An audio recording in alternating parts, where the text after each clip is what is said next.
Bem-vindos, bem-vindos ao novo seminário da RCC. Hoje nós temos a honra e o prazer de ter o Diogo, que ele é de São Paulo. Fiz graduação na USP, depois doutorado no Departamento de Física da USP. Depois ele foi para a Alemanha, no Aachen e Munique. Em Munique ele foi um fellow do Alexander von Humboldt Stiftung, uma bolsa muito boa. Eu sei porque ele também foi. Eu recomendo a todo mundo que pode, que queira fazer postdoc, de aplicar. Então ele foi na Aachen, em Munique, depois voltou no IFUSP e depois foi para a USP também, na São Carlos, onde foi contratado como professor em 2015. Para alguma gente que está na minha aula, você G-2 é a quantidade mais medida física, medida com mais precisão. Agora ele vai esclarecer um pouco o que está acontecendo lá. Obrigado, Jordan. Obrigado pelo convite. Eu vou falar então de G-2, né? A ideia desse seminário é que ele seja geral o suficiente para passar uma ideia do panorama atual da situação de G-2, não discutir tantos detalhes técnicos do meu trabalho, que eu vou fazer também no final do seminário, mas eu vou começar fazendo uma introdução rápida e vou discutir o status do G-2 do cálculo. Na verdade, não é exatamente um cálculo, né? A determinação do G-2, chamar de cálculo é um exagero, porque não é exatamente um cálculo que é feito. Em vários pedaços, partes são calculadas, partes são obtidas de experimento, partes são simuladas, né? Tem vários pedaços. E eu vou discutir o status disso hoje e depois eu vou realmente falar um pouquinho do meu trabalho. Então eu vou começar com uma introdução bem geral, né? Esse aqui todo mundo já sabe o que é o G, né? Primeiro, o que é G? O G é o fator giromagnético do muon, que a gente está interessado aqui, né?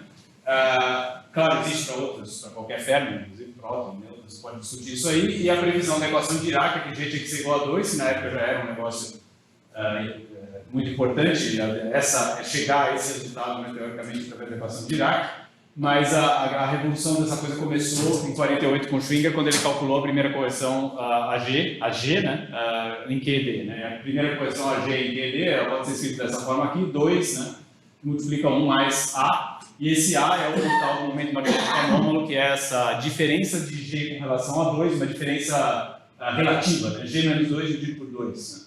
Esse é o A, quando a gente discute o A1000, o momento magnético anômalo do muon, ou do elétron, ou do tal, geralmente você se refere a essa quantidade, que o cálculo on loop desse diagrama dá alfa sobre 2π, que é o resultado famoso do Schwinger que está na lápide dele, né, no túmulo dele, e que dá, então, alfa, a constante da estrutura fina, 1 sobre 137 multiplicado por 1 sobre 2π, que dá esse número, cerca de 0,12%. Então, é um resultado, é uma conversão pequena, certo? Já na primeira conversão que vem da QED já é um resultado relativamente pequeno. Então, como o Giorgio estava falando, você fazer física de precisão, só que você precisa fazer uma medida muito bem feita, né? Porque você vai ter que comparar valores, números muito pequenos. Né? Então, já em 48 teve esse resultado experimental, que na época era do momento magnético anômalo do elétron, e que bate com essa previsão, e aí o Schwinger ganhou o prêmio Nobel, né? Junto com o Feynman e o Tomonaga. O Feynman, inclusive, também calcula o G-2 no artigo dele de 48, onde ele fez os primeiros diagramas de Feynman, ele calcula do jeito dele, o Schwinger calculou primeiro, e o Feynman calcula do jeito que a gente está mais acostumado, né? E esse foi o primeiro resultado que teve, assim, um resultado finito em QED, é um resultado muito importante. Até hoje ele tem essa importância muito grande que eu vou discutir hoje. Então, qual que é a situação no modelo padrão hoje, que a gente tem muito mais do que QED? A gente tem essencialmente 4 contribuições, a gente divide o cálculo, ou a obtenção, ou a determinação de G-2 no modelo padrão, em 4 pedaços. Né? O primeiro é o da QED, que é esse que a gente estava discutindo, hoje a gente sabe muito mais, vou dizer o que a gente sabe hoje em dia.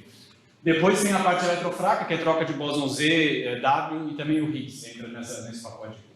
Essa contribuição é relativamente pequena. Depois você tem as contribuições da polarização hadrônica do vácuo, que é essa bolinha amarela, ou seja, correções ao propagador do fóton, né, esse fóton que é trocado aqui, mas correções do tipo hadrônicas, quer dizer, coisas que têm a ver com QCD.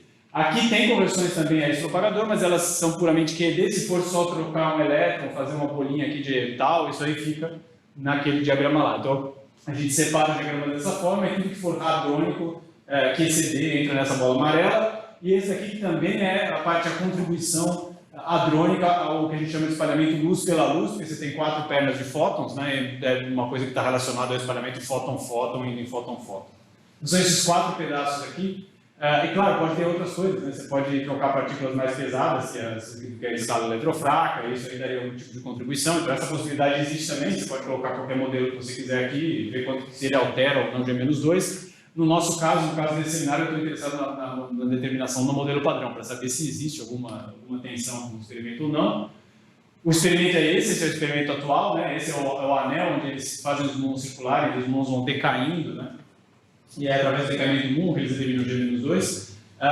Esse anel ele esteve antes em Brookhaven, no Laboratório Nacional de Brookhaven, foi levado para o Fermilab, onde eles estão fazendo medidas novas. O que eles fazem é basicamente observar o decaimento do muon em elétrons ou pósitrons, depende sempre mais ou menos, né? Acho que eles têm os dois. Mas o que assim, a chave desse experimento é que eles fazem um muon circular lá naquele anel com um campo elétrico, um campo magnético tais, né, calculados, tais que se o G fosse exatamente igual a 2, nesse momento o spin do muon apontaria sempre em uma direção, ele não precessa, não teria precessão.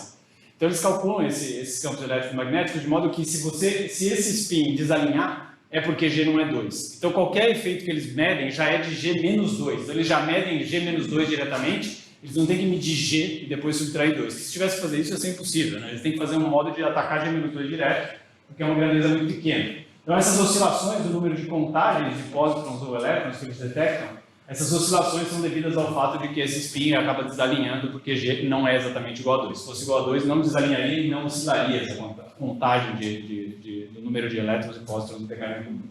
Então, claro, isso aqui é uma coisa experimental que eu não conheço muito bem, mas é mais ou menos essa ideia que eles fazem. E esse aqui é o resultado atual experimental, esse aqui, esse é o último resultado, esse é o resultado do final do começo dos anos 2000 do Brookhaven. Diga. Só uma pergunta rápida, mas a aceleração não vai fazer o spin desalinhar? Veja, tem um monte de efeitos complicados aqui, e o que eu falei tem uma certa aproximação, né? Essa coisa de que não desalinharia nem um pouco, tem correções de efeitos de ordem superior. Em primeira ordem, não desalinharia, minha amiga. Mas você tem razão que a coisa tem correção. Tem vários efeitos subirem aí, que tem que ser considerados, né, para fazer a medida de precisão. Mas em primeira ordem, a ideia seria essa. Então essa é a medida nova. Essa medida nova aqui, ela é um pouco menor em valor. O experimental é esse aqui, né, esse número aqui, que geralmente às vezes ele é escrito em unidades de 10 a menos 11, e eu vou trabalhar mais em unidades de 10 a menos 10 aqui. Às vezes ele é escrito em unidades de 10 a menos 11, com essa certeza, é um dos números mais bem conhecidos em toda a física. Essa previsão aqui, que a gente chama de previsão do modelo padrão, mas é isso que eu vou estar discutindo aqui, quer dizer, o que é essa previsão do modelo padrão, o que a gente entende por modelo padrão aqui, porque isso não é uma coisa totalmente óbvia, fazer modelo padrão, mas o que cálculo é esse, qual o resultado é esse. E é esse resultado que está escrito aqui em cima, que tem uma discrepância de 4,2 sigma aqui, né, que é um resultado que as pessoas têm achado importante, porque poderia significar que tem alguma coisa além do modelo padrão, claro, né?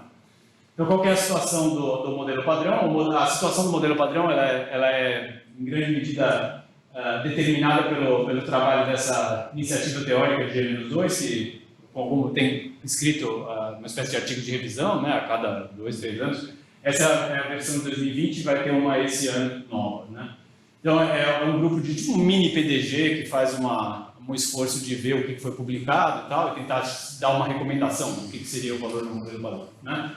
Então, eles separam aquelas 4 contribuições que eu falei e depois olham cada contribuição desse tipo. Tem leading order e next leading order também para isso daqui, quer dizer, você poderia trocar um fóton aqui, isso entraria como next leading order, né?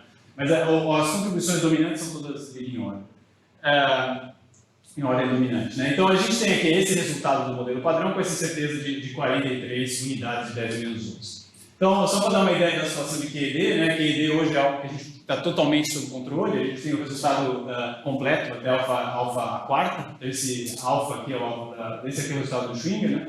Hoje tem até alfa quarta, que é um resultado que o Laporta calculou sozinho, ele ficou 20 anos calculando. Ele calculou com 1.100 dígitos de precisão, então ele fez um resultado numérico, uma coisa inacreditável essa conta, ele fez sozinho, sem financiamento, sem nada, sentou e 20 anos depois ele falou, é isso, né? É bem isso que aconteceu, né? Ele publicou quase nada no período, ele tem 7 artigos em 20 anos, e no final ele falou, acabei. Né? E aí ele calculou isso aqui com 1.100 dígitos de precisão. Essa coisa dos 1.100 dígitos não é assim uma frescura, porque essas integrais numéricas eles fazem numericamente, e o Laporta ele é uma pessoa que ele trabalha com uma coisa que chama matemática experimental, né? Que depois que eles têm esses negócios com 1.100 dígitos, ele analitiza, não sei como chama, ele obtém uma expressão analítica fazendo ajustes de funções analíticas, de logaritmos, funções zeta de Riemann, etc. Então, se você tiver muitos e muitos dígitos, você consegue descobrir qual é a função analítica que gera o resultado então ele trabalha com essas coisas. Então, por isso que ele faz essa conta assim, com tanto dígito. Então, você não precisa de tudo isso, se cortar aqui, também é segundo. Bom, então isso é totalmente suficiente. Então, se você olhar as incertezas, as contribuições de cada pedaço, as incertezas, você tem 0,104 em unidades de 10-11 de erro da QED, né? 0,104. Aí, se você olhar a parte hadrônica aqui, você tem 40, né? Então, ordens de grandeza maior, a incerteza aqui, né? A incerteza da parte hadrônica, da polarização hadrônica do vácuo, a contribuição da polarização hadrônica do vácuo é 40, e a incerteza final é 43. Então, essencialmente, toda a incerteza vem daqui, né? Tem uma contribuição que é relevante do espalhamento luz pela luz, mas a enorme maior parte da incerteza está aqui, né? Então, se a gente conseguir reduzir essa incerteza, a gente vai reduzir muito a incerteza do que seria a previsão do modelo padrão. Então, esse é o objetivo, digamos, no contexto do modelo padrão. Reduzir a incerteza principalmente dessa contribuição, que é o que eu vou discutir aqui. Vou discutir a contribuição, então, da polarização hadrônica do vácuo. Para estudar isso, você precisa essencialmente estudar qual o fóton acoplando a uma corrente eletromagnética de quarks, né, que é a corrente eletromagnética dos quarks, e estudar esse correlator. Então, todo o objeto aqui que se estuda é esse correlator de duas correntes eletromagnéticas de quarks. Você tem que estudar esse objeto ele tem propriedades de analiticidade bastante bem conhecidas e ele satisfaz relações de dispersão, que são muito importantes nessa física toda. Se você conhece a parte imaginária de zero a infinito, você consegue reconstruir o correlator em outros pontos, né? Isso é bem conhecido. E também a gente usa aqui o teorema óptico, né? Então, o teorema óptico, que está lá no capítulo 7 do Peskin, que relaciona a parte imaginária desse diagrama, ou seja, a parte imaginária desse correlator, ela está relacionada a uma seção de choque, que a seção de choque é mais e menos em Hadrons, né? Então, na seção de choque é mais e menos em Hadrons, você tem um diagrama cortável. E se você pensar em regras de Kutchkowski, você está cortando esse diagrama aqui no meio, né? E aí você abre aqui, sai pions, clowns, etc, né?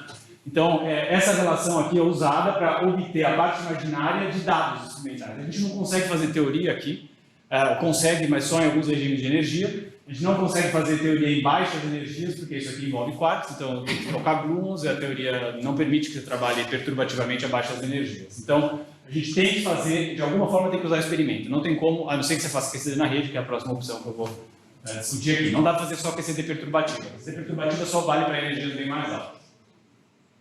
Então, o que se faz normalmente é usar então, o teorema óptico e escrever que a seção de choque está normalizada, aqui nessa pela seção de choque mais ou menos, que é a parte imaginária. É isso aqui, e aí você escreve o correlator em termos de uma integral sobre a seção de choque. Aí, claro, você tem que medir a seção de choque. Alguém tem que medir, tem que o laboratório medir, né? Não sei medir.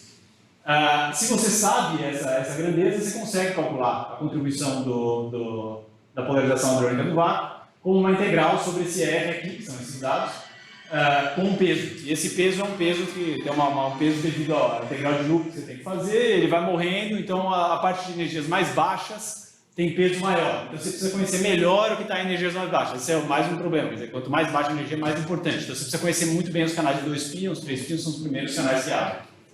Então isso é um problema estudado basicamente em dois grupos, quer dizer, pegar todos os dados experimentais de mais ou menos em Hadrons e compilar e fazer uma compilação atual disso para depois calcular a contribuição da polarização hadrônica do vácuo a G-2. Então, eu vou sempre usar aqui os dados desse pessoal, que eu vou chamar de KNT, então se aparecer KNT, é esses três aí, né? Então, esse gráfico é deles, isso aqui mostra o R de S, é basicamente a seção de choque de mais ou menos em Hadrons, tem picos de ressonância, tem regiões aqui mais sem ressonância, que é onde a QCD perturbativa costuma valer, né? Já está em regiões mais altas, aqui também a QCD perturbativa vale, mas nessa região aqui não tem como você usar nada perturbativo e é uma região que dá uma contribuição muito importante a G-2, né?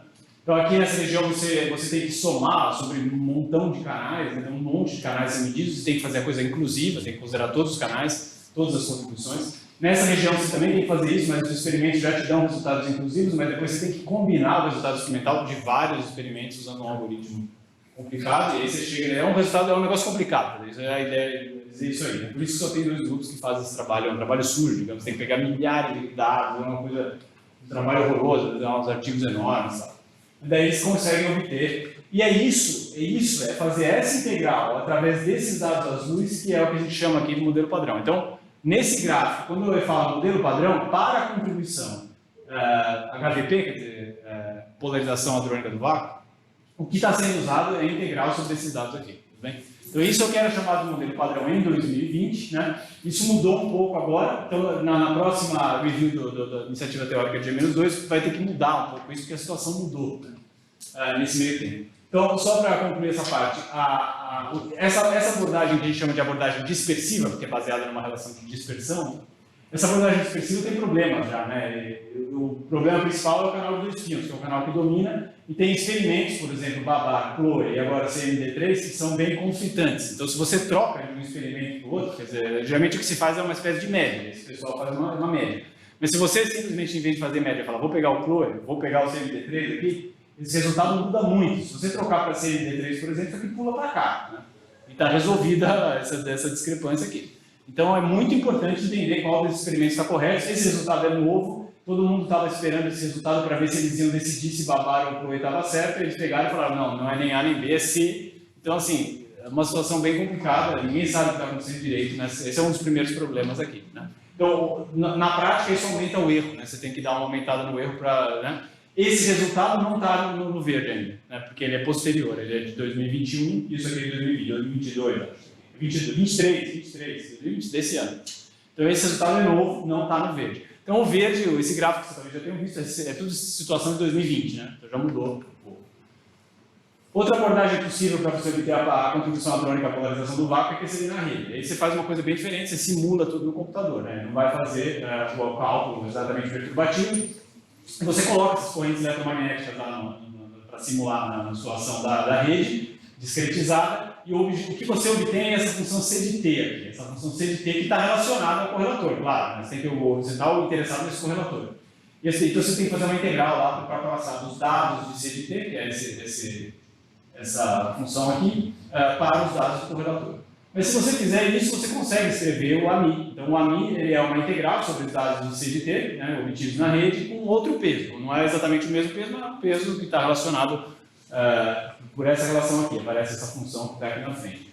Então, na rede, você acaba obtendo o correlator na parte euclidiana, com momentos negativos, né? Enquanto que aqui nos dados, ele está na região de tipo tempo, que é a região onde o correlator tem parte imaginária, né? Então, você tem a mesma função, que é conhecida no plano complexo, em diferentes pedaços. Então, na abordagem dispersiva, a gente estuda a parte imaginária que está aqui no S positivo, e a rede vai acabar obtendo informação sobre Q quadrado negativo. Se você fizer isso, tem um resultado muito importante e muito preciso da colaboração BMW, né, que é esse resultado aqui. Então, isso aqui é o cálculo de AMI, né, da contribuição da polarização do vácuo AMI, feito em PCD na rede, esse resultado verde, comparado em vermelho com os resultados da abordagem dispersiva, né. E aí tem outros resultados de rede que têm uma incerteza muito maior e não são competitivos. A situação na rede mudou, mas ainda não totalmente, quer dizer, ainda não tem um cálculo completo como o da BMW para comparar aqui, mas tem vários cálculos de pedaços da conta prontos para a gente comparar. Aí eu vou mostrar depois. Mas o resultado completo, com incerteza competitiva, é só o da BMW. E aí você vê que ele dá um resultado muito maior do que o resultado de dados. Então aqui aparece uma tensão, né? E se você colocar o resultado da rede como sendo o resultado do modelo padrão, essencialmente elimina a discrepância que existe entre os dados experimentais e o modelo padrão, né? Tem que dar um salto para cá.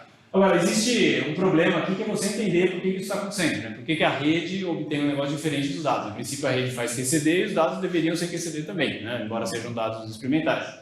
Então, a razão disso é uma coisa que ninguém sabe, é o que eu tenho trabalhado, tentar entender esse tipo de coisa, tem métodos para isso. É difícil fazer isso, porque você tem um correlator na região euclidiana e depois o outro está na região de tipo tempo. Então você tem um correlator de lugares separados, o correlator é uma função muito distinta, né, nesses lugares, a parte que tem parte imaginária tem ressonância, a outra é uma funçãozinha, assim, suave, né? Então você entender como que essas coisas se relacionam não é óbvio, né? E principalmente entender se é uma região específica, uma parte ali dos dados, será que o problema é um canal, é o canal pp ou 3pi, é difícil você entender isso, é uma coisa que a comunidade tem tentado descobrir, tem trabalhado nisso. Uma coisa que a gente usa é o fato de que as colaborações de QCD na rede, eles dão para a gente o resultado de diferentes pedaços da conta. Então, eles separam a conta em vários pedacinhos e a gente pode, então, fazer uma análise de cada pedaço, né? Então, o pedaço que domina a conta são os diagramas de quark leve, o ID, conectados, né? Conectados significa que, quando você faz contração de Wick, você obtém um resultado fechado, uma bolinha fechada, e depois tem troca de gluons aí dentro e tal, né? mas é o resultado de diagrama de quarks leves fechados. Isso aqui dá 90% do total, esses 633 unidades aqui de 10 a menos 10. O resultado final é 700 e pouquinho na rede, 695 no resultado experimental com dispersivo, né? Então isso aqui dá mais de 90%. Então uma das coisas que a gente está fazendo e que as colaborações de rede estão fazendo também, é calcular só essa contribuição e comparar só essa contribuição, porque aí você já tem a 90% da conta, né? E aí você compara e vê o que você obtém. E a gente está tentando obter isso aqui dos dados, e temos obtido os resultados dos dados para isso também. Então hoje a gente tem... Hoje nós temos resultados dessa contribuição LQC, dos quarks leves conectados, né, de várias colaborações na rede, né?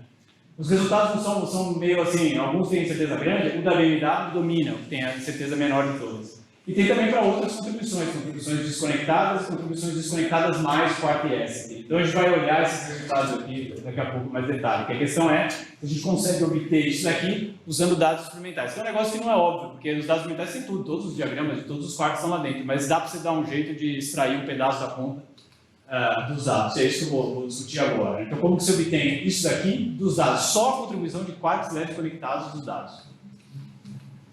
Então isso é feito da seguinte maneira, você pega um correlator eletromagnético, né, e você separa em isospin, você usa a simetria de isospin. Então você separa uma corrente que tem isospin 1 e uma corrente que tem isospin 0. Essa separação aqui é exata, não é só rearranjar os termos. Né?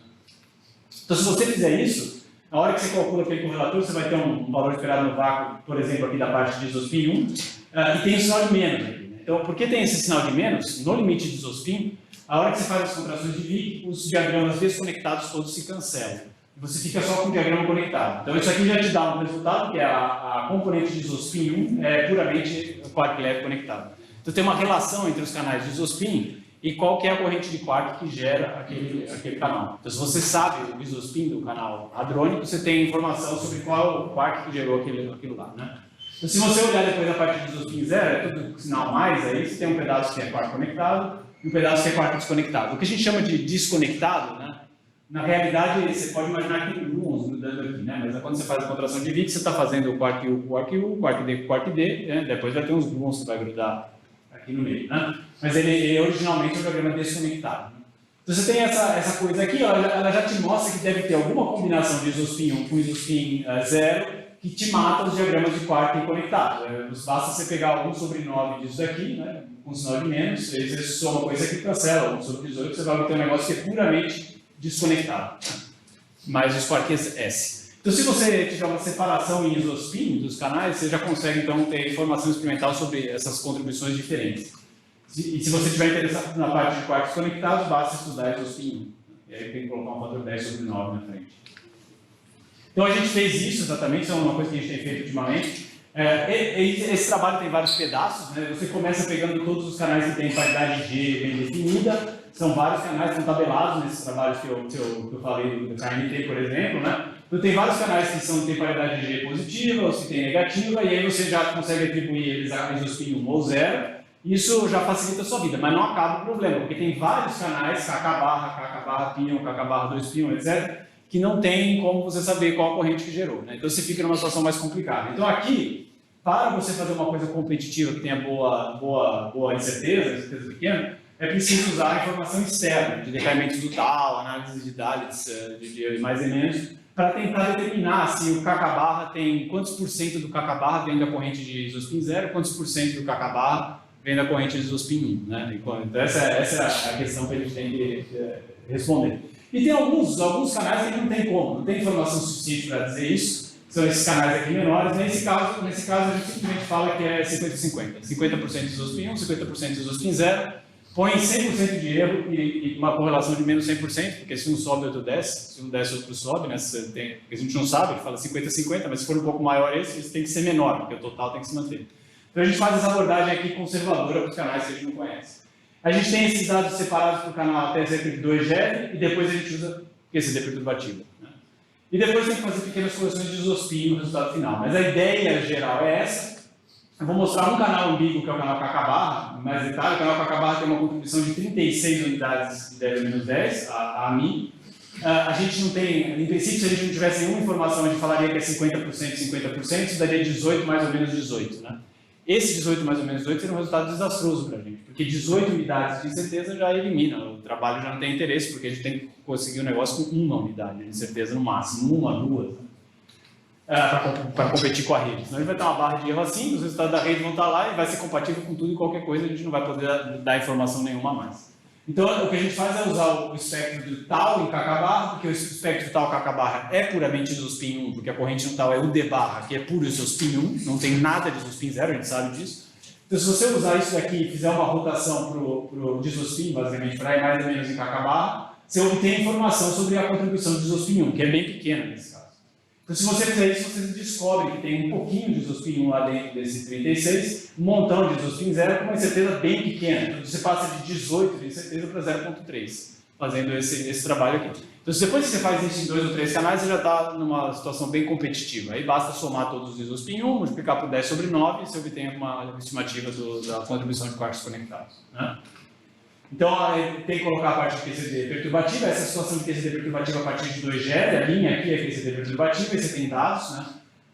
Esses dados são razoavelmente compatíveis com QCD perturbativa, tem uma exceção aqui, que são esses pontos meio rosa, está um pouco difícil de ver que é rosa, mas tem uns pontos rosas aqui, que são recentes também, e estão um pouquinho fora da curva. A gente aumenta o erro do QCD perturbativo, colocando violações de dualidade, para levar em conta essas pequenas tensões aqui.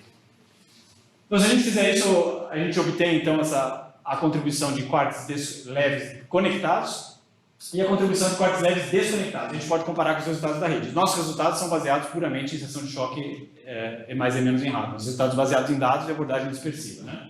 Então, os nossos resultados estão em vermelhos aqui, e você compara com os resultados da rede para a contribuição desconectada mais a contribuição do quark S, você vê que tem um acordo ótimo aqui, né? Então, aparentemente, aqui está tudo bem, não tem nenhum problema. Se você olhar só a contribuição desconectada também, não tem nenhum tipo de problema, né, aqui.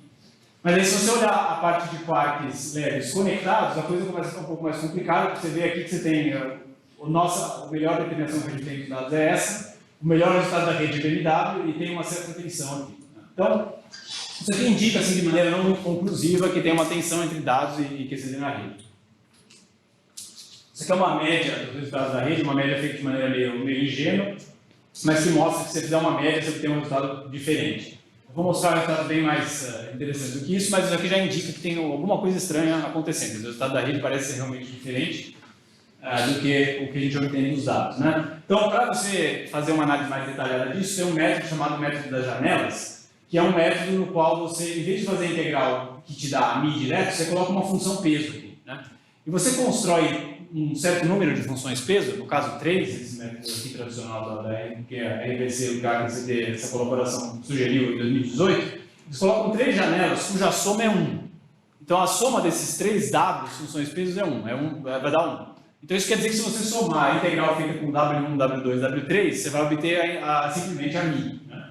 Você separa em 3 pedaços a contribuição a mi, né? 3 pedaços diferentes, de maneira exata, quer dizer, se você somar isso aqui, você obtém exatamente a mi, com 3 funções peso que são dadas por essa W aqui, né? E aí você é capaz então de fazer uma integral com essa função W aqui do lado da rede e também uma integral aqui do lado dos dados, né? Então eu vou trabalhar aqui do lado dos dados e a gente vai ver os resultados que o pessoal tem na rede para essa quantidade. Então quais são essas funções peso, né? Então a função peso que a gente está mais interessado é essa do meio aqui, ó. Essa função do meio aqui, ela entra aqui nessa integral da rede e ela vai a 0 para t pequeno, para essa variável t pequena, e vai a 0 para t grande. Isso é importante porque na rede você tem 2 problemas principais, né? A rede ela se afasta do valor verdadeiro por 2 razões. Primeiro que você põe numa caixa, né? Você faz o volume infinito, então tem efeitos de volume infinito. Então se você corta a região de momentos mais alto, de t mais alto, você elimina esses problemas de volume infinito, né? Por outro lado, a rede discretiza o espaço-tempo, né, em pedacinhos de tamanho A. Então, esse é um outro problema, o espaço-tempo não é contínuo. Mas se você elimina essa região aqui de pequenos t's, você também se livra um pouco desse problema. Então, esse resultado ele é muito bem medido na rede se você multiplicar por essa função peso aqui. As outras funções vermelha e azul pode ser obtida também, mas vai obter com um erro grande, bem mais difícil. Então, as colaborações de rede têm obtido muito esse resultado aqui, que não é o resultado completo para mim, não é, porque você tem que somar o resultado da integral com a peso vermelho com o peso azul, fato, mas é uma contribuição importante e é uma contribuição que pode ser determinada na rede com enorme precisão, muita precisão, por várias colaborações já tem feito isso. Então, por isso a gente se interessa por essa grandeza, essa janela que é integrar com essa função peso aqui. que no espaço em S dá essa função peso aqui. Tem que fazer uma espécie de transformador de Laplace. Então, tem resultados para mim com essa função peso aqui de outras colaborações. Então, aqui esse é o resultado da BNW, multiplicado por essa função aqui, né? Então, dá 230 e pouco, 240, isso frente a 600 e 700 unidades, né? Então, não chega a 50% do resultado, mas é uma contribuição importante. E mais também tem um resultado aqui que concorda com eles. Depois tem outros que são um pouco piores, e em vermelho você tem resultados dos dados obtidos por esse pessoal aqui. Mas isso daqui é a contribuição completa, é toda a contribuição. Tem quarks conectados, etc. O que a gente está fazendo agora é olhar cada pedaço. Então, tentar obter dos dados esses pedaços que a gente consegue obter separado e comparar com os resultados da rede, né? Então, se a gente olhar a parte de quarks leves conectados, essa é a situação atual da rede. Então, quarks leves conectados, fazendo essa integral multiplicada por aquele peso lá, que era sugerido por aquela colaboração, né? Então, existem resultados de várias colaborações, eles são tudo rede, tudo que dizer na rede, eles estão em ótimo acordo, né? Todos concordam muito bem, e são muito precisos, eles têm pequena incerteza, tem uma incerteza de uma unidade ou duas, aqui é bem pequenininha a incerteza. Então, a questão é o que a gente consegue obter dos dados para essa grandeza, né? Então, esse é o nosso resultado novo, que é muito novo dessa semana. Então, a gente tem aqui os resultados na rede, e esse é o resultado que a gente obtém para a contribuição de quarks leves conectados, fazendo a integral nessa janela intermediária, né? Então, você vê que aqui tem uma discrepância muito grande entre os dados da rede e a abordagem dispersiva. Essa discrepância chega a 5,8 sigma, né? Esse é o que a gente está.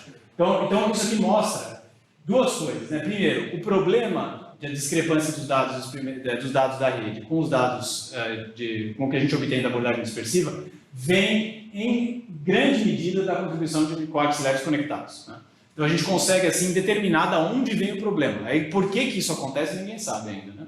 Mas a gente consegue diagnosticar que o problema está na contribuição de quarks leves conectados e está gerando uma discrepância muito grande entre os resultados da abordagem dispersiva com relação a resultados muito recentes, muito precisos da rede. Essa grandeza é considerada uma grandeza muito bem medida na rede. Os teóricos de rede consideram que essa grandeza ela tem poucos problemas, né? Então, teoricamente, isso aqui deve ser uma das melhores coisas, a coisa melhor de todas, né?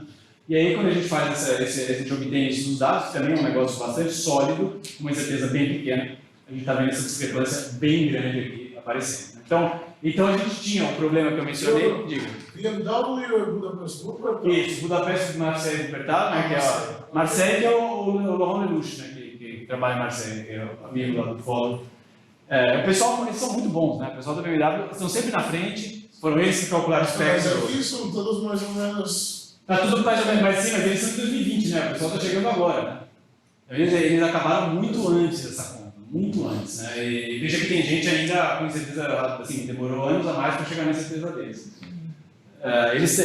Foram eles que calcularam a massa do próton e nêutron, incluindo efeitos de quebra de isospin, né? Eles calcularam a diferença da massa do próton e nêutron na rede, que é um resultado também muito famoso. Eles têm resultados muito famosos. A BMW é um negócio impressionante. Todas essas colaborações são, mas a BMW tem essa coisa que eles sempre conseguem primeiro, de alguma forma. Então, a gente também olhou outras janelas, né? Tem janelas sugeridas na literatura. Janela significa uma função peso, né? Na hora de fazer essa integral. Que há argumentos teóricos para dizer que é um pouco melhor, porque na hora que você vai fazer correções dos efeitos da rede, esse tipo de janela aqui tem vantagem, mudando os parâmetros aqui que você usa nessas funções. E a gente observa aqui uma tensão um pouco menor, mas tem tensão também. A gente obtém 95, né? Com uma certeza pequenininha aqui da contribuição de quarks conectados. E a gente, olhando os resultados da rede, são só dois nesse caso, eles são significativamente mais altos. Tem uma tensão menor nessa janela do que nessa. Essa aqui tem uma tensão muito grande. E outra coisa que eu não coloquei, mas se você olhar de novo, quarks contribuição desconectadas e quark S não tem problema. A gente obtém uma coisa que bate perfeitamente com a rede. Então, tudo indica que o problema está aqui mesmo, na parte de quarks leves conectados. Então, isso aqui acaba essa primeira parte aqui. Eu vou falar um pouquinho de regras de soma. Essas regras de soma são uma estratégia para atacar o mesmo tipo de problema, mas um pouco diferente. Quer dizer, comparar dados de rede com abordagem dispersiva, tentar entender quem está certo e quem não está, e também usar a informação da rede para tentar determinar, por exemplo, se tem algum problema no experimento tal, coisa do tipo, né? Então, se os dados da rede ficarem muito bons, a gente pode usar a rede para tentar decidir se o experimento A ou B está certo, né, ou errado. Então, esse problema é um problema muito difícil, né? Porque tem uma questão que é a seguinte, a função que é obtida na rede, esse CDT está relacionado à parte imaginária do correlator, que aqui é esse ρ, A função espectral é basicamente a parte imaginária do correlator dividida por π. Então, é a parte imaginária do correlator. Então, tem uma transformada de Laplace que relaciona essas duas coisas. Isso daí tudo bem, o problema é que você não consegue inverter isso, né? Se você tem os dados da rede, você não consegue obter uma função espectral com todos aqueles picos de ressonância através dos dados da rede. É impossível, é um teorema. O teorema diz basicamente que é impossível inverter essa transformada de Laplace se o que você tem desse lado é apenas um conjunto discreto de pontos com incerteza.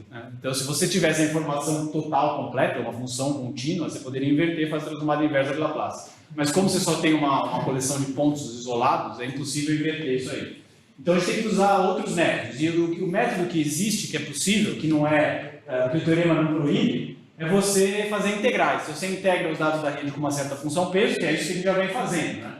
Ele integra com uma certa função peso os dados da rede, é uma coisa parecida com o que a gente está fazendo aqui, eu vou ter mais, que é integrar os dados da rede com uma certa função peso e comparar com a integral dos dados. Então, aquele método, o método que eu vou discutir agora, é um método para você desenvolver funções peso específicas com aplicações bem determinadas. Então, por exemplo, você usa uma função peso tal que você dá um zoom na região dos dois píons, para tentar decidir se quem está certo é o experimento do Cloer, Babar ou CMD3, né? Então, esse é um dos objetivos, é fazer comparação precisa dos dados. Como você não pode obter localmente, porque isso aqui é impossível, você faz uma integral numa região e compara com uma integral numa região, e vê se essas integrais são compatíveis ou não. Isso aqui também pode ter aplicações em usar resultados do tal para obter contribuição de AMI, né, que é uma outra coisa que a gente pretende fazer no futuro. Isso não está totalmente pronto, mas a gente mostra que é possível. Então, a gente considera uma classe de funções peso, que são funções peso, que é o seguinte: basicamente você tem polos aqui, né? É uma coleção de polos aqui para Q quadrado negativo na região euclidiana. E tem uma parte aqui em cima que faz esse negócio a zero, quando o S vai para o zero, né? Então, se você usar essa função peso aqui e fizer uma integral do correlator, nesse circuito fechado, você faz por teorema de resíduos, né? Então, você vai pegar os resíduos desses polinhos que você colocou aqui, então você vai obter um negócio com essa cara aqui. Isso aqui é o teorema de resíduos puro, né? E aí você pega a contribuição desses polos e obtém então uma grandeza que é essencialmente euclidiana, que você obtém do correlator na região de momentos negativos, que é o que a rede te dá. Então, a rede é capaz de te dar isso aqui de alguma maneira. E a gente pode então igualar isso aqui a uma integral que é feita nessa linha aqui, né? Que é a integral sobre os dados. Então, a gente obtém uma coisa que é uma regra de soma, que escrita em todo detalhe é uma integral sobre os dados, né, o ρ, que é a parte imaginária do correlator, que é basicamente R, aqueles dados de mais e menos, com uma função peso, que é essa, é igual a uma integral sobre os dados da rede, que é CDT. E aí a pergunta é se essas coisas batem ou não, e a gente pode, alterando os detalhes dessa função, mudando a posição dos polos, etc., mudar a forma dessa função. A gente consegue controlar o perfil, se ela vai ter um pico aqui ou aqui. Daí a gente olha diversas regiões, pode construir funções diferentes para olhar regiões diferentes, né? Então, a gente sugeriu duas funções, essa azul e a vermelha, né? Então, essas funções azul e vermelha, elas têm picos bastante grandes na região, mais ou menos ao redor da região do ρ 770, que é onde está o canal 2 pions, que é a contribuição mais importante que a gente tem a AMI, abaixo das energias, né? Então, se a gente usar essa função aqui, a gente tem uma coisa equivalente na rede, e você é capaz, então, de fazer essa regra de soma. E fazendo essa regra de soma, você conclui que dos dados, do lado dos dados você tem um erro bem pequenininho, né, 0,3%, e na rede você tem um errão aqui, de 6% ou 4%. Então, a conclusão que a gente está, com os dados que a gente tem na rede, que são esses dados aqui, que não são os melhores dados do mundo, mas são dados razoáveis, a conclusão é que você precisa fazer alguma coisa para melhorar a incerteza dos dados que vêm da rede. Não dos dados em si, mas do método, né? Tentar fazer alguma coisa para obter uma regra de soma que te dê uma incerteza menor na rede, porque senão é aquela coisa, se tem uma barra de erro desse tamanho, é compatível com qualquer coisa, você não tira informação nenhuma, né? Então a gente propôs basicamente um método, tem variantes desse método que a gente sugeriu também, para você melhorar essa certeza. Então o principal deles é você usar funções desse tipo aqui, né? Que são funções peso, que são escritas como soma de exponenciais, né? Então esse tipo de função exponencial, assim, ela tem um poder particular que ela te gera uma regra de soma exata, que depende apenas de alguns pontos que foram medidos na rede. Dessa função C de T, medida em alguns pontos, um conjunto de pontos TJ, com pesos XJ na frente, né? E esses pesos XJ são os que determinam essa função peso sua aqui. Então, o que você faz, a nossa estratégia é basicamente a seguinte: a gente escolhe uma função, a função que tem uma cara que a gente acha interessante, porque ela tem um pico num lugar que é útil, Aí você expande essa função em exponenciais, né, encontra quais são os coeficientes x, j, que faz uma aproximação razoável dessa função por essa forma, e daí você joga fora a sua função original e trabalha só com essa forma aqui, porque ela te dá uma regra de soma exata e não uma regra de soma aproximada. Aí você trabalha com isso aqui. Qual que é a vantagem? A vantagem é que você pode escolher um número pequeno de pontos, um número pequeno de xj's, e isso faz com que você possa escolher os pontos da rede que tem certeza menor, e assim você obter um resultado para a regra de soma que tem uma incerteza menor do lado da rede. E aí ela pode ser competitiva com o que você obtém do lado dos dados. Então, para determinar esses coeficientes xj, tem métodos na literatura, você tem que minimizar a distância das duas funções, você determina alguma medida de distância, que é uma coisa desse tipo aqui, minimiza isso, obtém os coeficientes xj, né? Então você tem lá aqui 5 xj, então a gente tem 5 exponenciais, e a gente aproxima a nossa função azul por uma função vermelha, que fica praticamente igual, né? Ela tem uma cara muito parecida. Não é idêntico, né? Claro que não é idêntico, a linha tem uma linhazinha vermelha aqui que não é exatamente idêntico à linha azul, mas é parecido. E daí a gente trabalha com a função vermelha. E faz a integral com a função vermelha. Daí a gente faz o lado da rede, a gente calcula isso com os dados que a gente tem para 4 espaçamentos de redes diferentes, faz o limite do contínuo, fazendo um ajuste, e obtém o resultado da rede e compara com o resultado dos dados. Então, se a gente faz esse método das exponenciais, a gente obtém então um resultado com um erro bem menor. Né? Então a gente passa de 5,6% para 3,4%. Dá para fazer outras variantes disso aí. Isso é só um exemplo. Dá para usar outras variantes desse método que diminuem ainda mais, né, a incerteza. A gente consegue chegar a algo do tipo 1,5%. Então, quer dizer, a ideia aqui é o seguinte, a gente conclui que, para esse tipo de regra de soma, as incertezas que a gente tem visto na rede ainda são relativamente grandes. 1,5% é grande. Se você compara com dados que tem 0,3%, 0,4%, a rede ainda tem uma incerteza 5 vezes maior. Mas o que a gente espera são duas coisas. Primeiro, que os dados da rede devem melhorar, né? Tem expectativa de que eles melhorem, então isso aqui vai diminuir com o fator 2, talvez. E depois, se a gente fizer uma engenharia dessas funções, dá para você obter resultados com incerteza ainda menor. Então, existe a perspectiva da gente usar isso aqui de maneira quantitativa, por exemplo, para tentar decidir qual dos experimentos de baixa energia, na hora dos pinos, é o correto. Né? Então, a nossa função ela tem esse pico aqui que passa bem justamente na região que tem o Rho, a ressonância Rho e o ômega, né, que são as principais contribuições. Então, quando a gente faz essa integral, a gente está, na verdade, fazendo um zoom na região do problema lá das colaborações Babar, Chloe e CMD3. Então, se você olhar a diferença de Babar e Chloe, a gente pegou os dados deles e fez a integral com a nossa função peso lá. Se você olhar a diferença, você vê que tem uma certa incerteza aqui, que é um negócio que não é compatível com zero, aqui, principalmente aqui, né, e no limite de ser compatível com zero. E a gente faz a mesma conta dessa integral aqui na rede, e aí você nota de novo, tem essa questão, a rede tem incertezas maiores, né? Então ainda precisa de melhorar por um fator ali da ordem de 2. Teria que melhorar as incertezas da rede um pouco para poder comparar. Mas a gente está quase lá, resumindo, né? Em breve os dados da rede vão poder dizer alguma coisa sobre esse problema do Chloe Babar. Outra aplicação que eu já mencionei é você usar decrementos do tal para determinar contribuições específicas de 2 pions e 4 pions, a AMI, né? Isso é uma coisa que a gente mostra que é possível, mas não está feito em todos os detalhes, porque tem problema de quebra de isospin, porque o tal é isospin 1 puro, né? A corrente eletromagnética é uma mistura de isospin 1 e isospin 0, como eu mostrei. Então, quando a gente tenta usar dados do tal, sempre tem essa questão de quebra de isospin que é grande. Então, como que você relaciona os dois? Isso sempre foi um problema. Durante muito tempo, as pessoas tentaram usar dados do tal e as pessoas essencialmente desistiram de usar os dados do tal por considerar que não existia uma descrição teórica suficientemente precisa da quebra de isospin de um caso para o outro.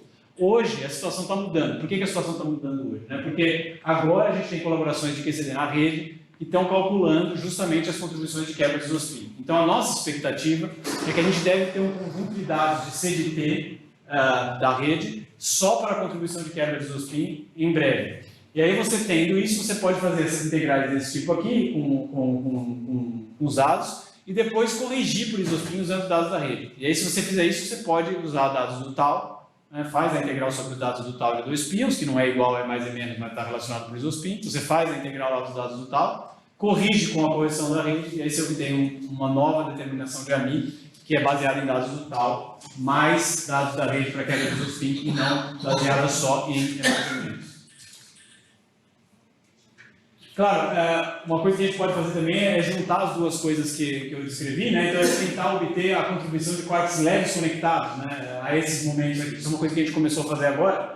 Então, a gente tem essas funções pesos novas, e a gente pode aplicar de novo aquela separação dos OSPIN 1 e dos OSPIN 0, etc., para encontrar apenas a contribuição de quartos leves conectados. Então, isso a gente fez recentemente, eu obtei esses valores aqui para as integrais com os pesos 1, 5 e 2, 5, e a gente tem dados para isso aqui, né? São os dados que eu mostrei, né? Que são os dados que a gente tem acesso, porque um dos nossos colaboradores trabalha com esse pessoal, são esses dados aqui. Daí a gente vai lá e faz o trabalho de fazer a integral dos dados da rede, né? Então, o que eu mencionei antes, né? A rede tem um espaçamento de rede, que é esse A, então você discretiza o espaço-tempo com um tamanho A. Então, cada espaçamento aqui é uma simulação com um espaçamento discretizado diferente, né? Então, você tem um espaçamento grande aqui, que é 0.020 fermo quadrado, é A quadrado aqui, sei lá, 0.022, algo assim. Depois tem um outro menor, um menor e um menor. Então, você tem quatro simulações diferentes, com 4 valores de espaçamento da rede diferentes. Então, o que você espera é que com essa informação aqui seja possível você fazer um ajuste e descobrir qual que é o limite do contínuo, quer dizer, como que essa coisa se comportaria no limite que você acaba com a discretização, que você está no espaço-tempo contínuo, né? Então, isso é feito hoje em dia, dessa forma que está feito aqui, você obtém vários resultados com vários espaçamentos de rede diferentes, depois você faz um ajuste para tentar obter o resultado do contínuo. Hoje em dia, as colaborações de rede consideram que menos do que 3 ou 4 espaçamentos de rede não é suficiente. Quer dizer, antigamente o pessoal fazia só dois espaçamentos, né? Porque é muito difícil fazer essa simulação, mas se você faz só 2 espaçamentos, você faz uma linha aqui, o negócio vai parar aqui num lugar nada a ver, né? Então é muito importante ter vários espaçamentos de rede, tem colaboração hoje trabalhando com 4 ou 5, para ter bastante informação para fazer essa extrapolação para o contínuo, né? Então isso é um negócio fundamental, quer dizer, na rede que melhorou muito. Então hoje em dia tem muitos dados com 3, 4, às vezes até 5 espaçamentos de rede. Então esses resultados aqui é os que a gente tem usado. E usando esses daqui e fazendo esse exercício de calcular os 4 simulações diferentes e fazer o ajuste para encontrar o limite do contínuo, a gente obtém esse resultado aqui.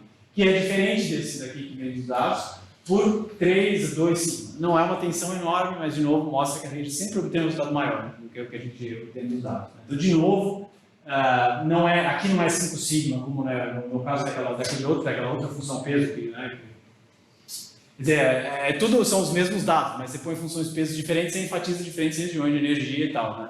Então, aquela outra janela dá uma tensão maior, essa aqui dá uma tensão menor, mas a tensão meio que aparece em todo lugar. Todo lugar que você olha a contribuição de quartos leves conectados é diferente da rede comparada com o que você obtém dos dados.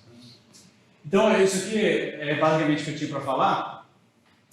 Eu vou então, fazer algumas conclusões. A primeira delas é que existe um progresso enorme de -2, né, tanto na parte experimental, que chega aquele resultado cheio de dígitos lá, né, que é uma medida talvez a melhor de todas da física, e também no lado teórico, porque essas simulações de rede são impressionantes, os resultados de mais ou menos são algo impressionante, e todo o esforço que foi feito em QED na parte eletrofraca e também na parte de espalhamento de luz pela luz para chegar numa determinação do modelo padrão que seja boa. Tudo isso aí é muito impressionante, mas tem um monte de problemas, né? Então hoje tem várias discrepâncias, teve uma época que tinha 1 ou 2 discrepâncias, agora tem mais. Então agora tem o problema do experimento, né, do G-2 medido, com a abordagem dispersiva, que é o que aquele da 4.25, né, que é o que aquele gráfico mostra. Mas também tem um problema que se você usar QCD na rede, você obtém um resultado diferente do que você obtém na abordagem dispersiva. Então você tem a discrepância da medida com a abordagem dispersiva, e depois dentro do que seria a teoria ali da coisa, do modelo padrão, você tem uma discrepância entre os dados de rede e o que é obtido da abordagem dispersiva.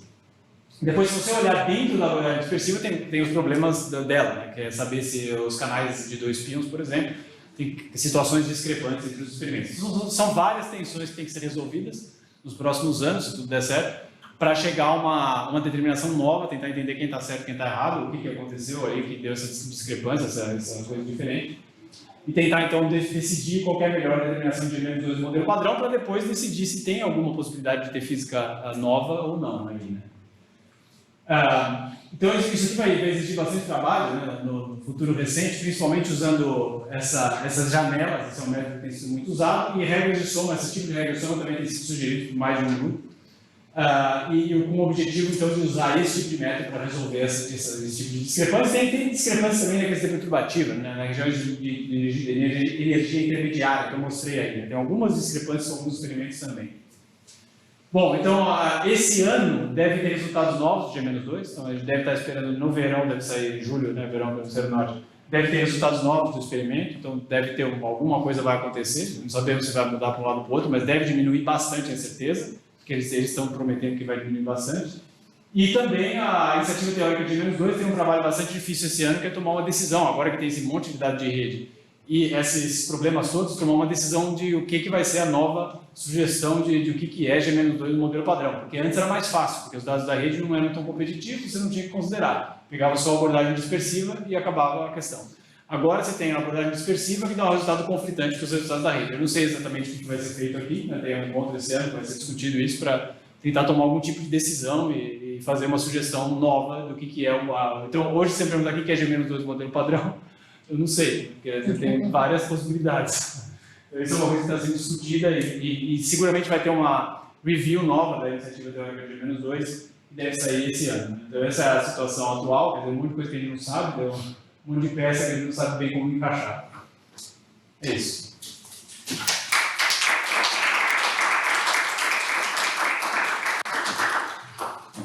Ok, muito obrigado pela apresentação. Verdadeiramente, em inglês existe essa expressão heroic calculation, cálculo heróico da dados experimentais, que se vê na rede, a fenomenologia, tudo junto com some rules,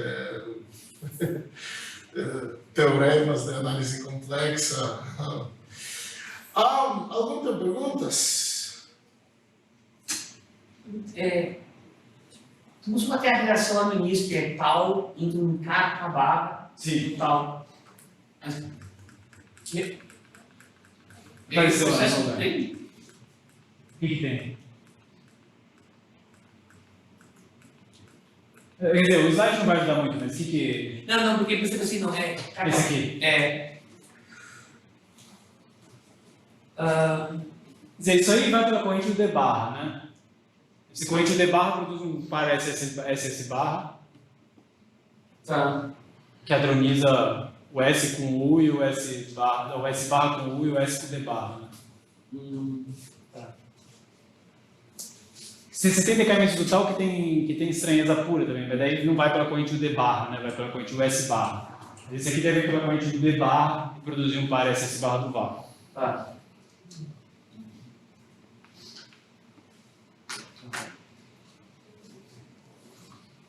Uma coisa assim, desculpa. Não sei se isso, quando não tem essa informação, mas tipo assim, se você tivesse uma informação de mu mais, mu menos coesão, isso ajudaria? Não, o que ajuda é a... Tem um giro aqui?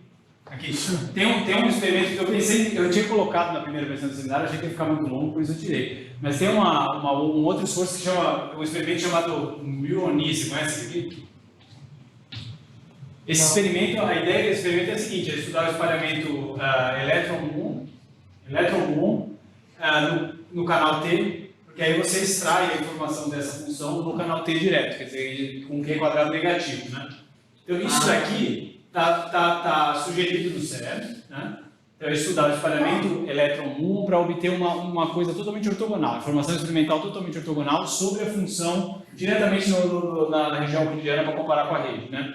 E isso daqui aparentemente vai sair. É uma medida difícil, mas existe no CERN o feixe de muons, né, no SPS. Então a ideia é usar o feixe de muons do SPS e jogar em alvos fixos para estudar o espalhamento de muons em elétrons de átomos, né, em alvos fixos.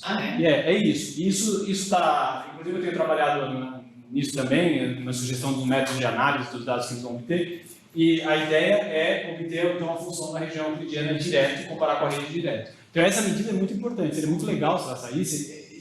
Tem experimentais que são meio céticos quanto à precisão que vai ser possível, outros acham que vai ser... Eles vão ter um run no CERN em breve, meio de teste, assim, para fazer alguma prova, assim, ver se o negócio funciona.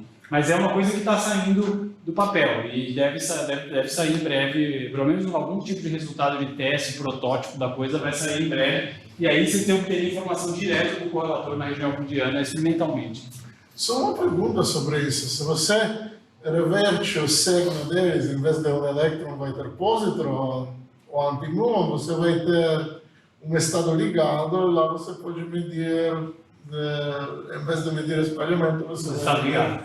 Mas isso acho que isso é feito, não é? Em algum lugar? Acho que é feito em algum lugar. Não é na Suíça, no Pocher, não sei. Mas não tem bastante precisão para Então, aí eu não sei, no sério não dá para fazer isso, eu acho, porque eu acho que fez direito de números, mas eu não sei. A ideia deles é espalhamento elástico, puramente elástico, porque aí você estuda como função do ângulo, e quando você estuda como função do ângulo, você vai varrindo ali o Q quadrado. Basicamente é isso, né? Estudar espalhamento elástico puro.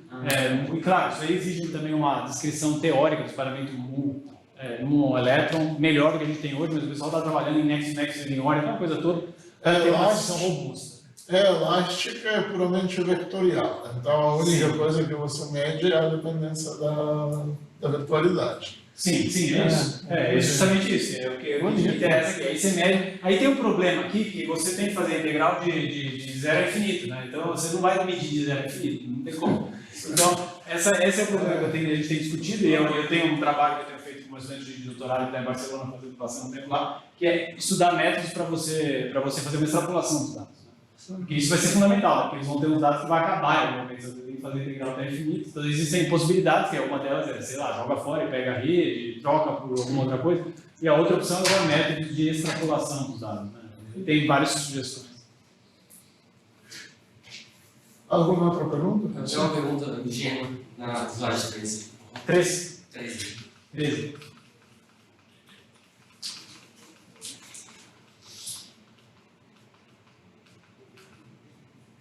É isso. Aqui mesmo? Vê se vocês não perguntam meio pouco da minha parte. Eu não entendi na hora que você falou que olhando para a incerteza do valor que você tem do alfa, o que você viu que olhando a incerteza desse... Não, é interessante. que você falou É que é um pouco difícil ver, eu acho um pouco difícil enxergar e esse número é muito grande, mas tem um ponto aqui. Né? Então a incerteza 104, ela é uma incerteza de 0,104, certo? Tudo bem, a incerteza aqui, que está nos últimos 3 dígitos, é uma incerteza de 0,104. E a incerteza aqui é 40. Então eu só estou comparando o tamanho das incertezas. Então aqui você tem 0,104, aqui você tem 1 unidade, aqui você tem 40 unidades, aqui você tem 19 unidades. Essa incerteza aqui é totalmente sob controle, porque ela é 0,1 comparada a 1, 40 e 19. Então o 40 e 19, que é a parte que tem a ver com o PCD, é onde está o problema. Né? Então essa coisa aqui, isso aqui é muito complicado. Isso aqui é muito complicado. Porque você tem 4 fótons, né? Isso aqui dá muito problema, né? É muito difícil ter isso aqui. Porque você tem 4 fótons, você faz a decomposição tensorial de Lorentz dos fatores de informação, é um pesadelo. Assim, mas o pessoal tem trabalhado muito nisso também. E também tem dados de rede. Os dados de rede aqui concordam bastante bem com os dados de modelos e de cálculos. Então.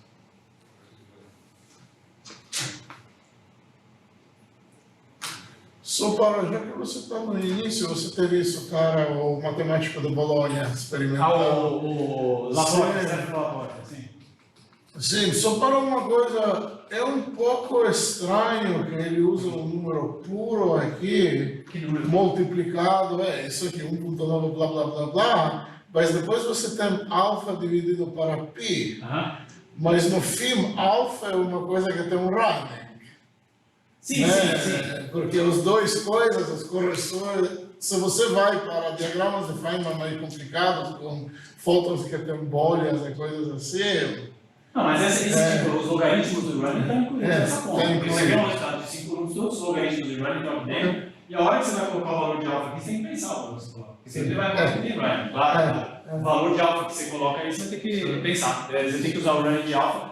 Hoje eu conheço melhor os estados da QCD. A função beta da QCD é conhecida 5 grupos, né? Você tem 5 grupos de... Então eu tenho certeza que na QCD pelo menos 5 grupos de função beta tem, né? Porque se tem na QCD que é mais complicado com 5 grupos, você pega a QCD, põe e troca o grupo, porque a gente tem resultado para qualquer grupo, então até 5 grupos a gente tem, possivelmente com 6. Então o running de alfa é algo extremamente bem conhecido. Isso aqui, na QCD tem 5 grupos, é isso que eu estou dizendo. É um negócio que a gente conhece muito bem. Mesmo na QCD o running hoje é assim. A incerteza que vem do running é muito pequena nessas contas. E aí, esse negócio aqui, você vê um seminário dele, tem no YouTube, procura o seminário do Laporte, é uma coisa bem curiosa. Assim. Ele é uma figura bem assim, introspectiva, um cara meio curioso, vai trabalhar sozinho. Tá desde os anos 90 fazendo essa conta sozinho. Outras perguntas? Ok, muito obrigado. Nada.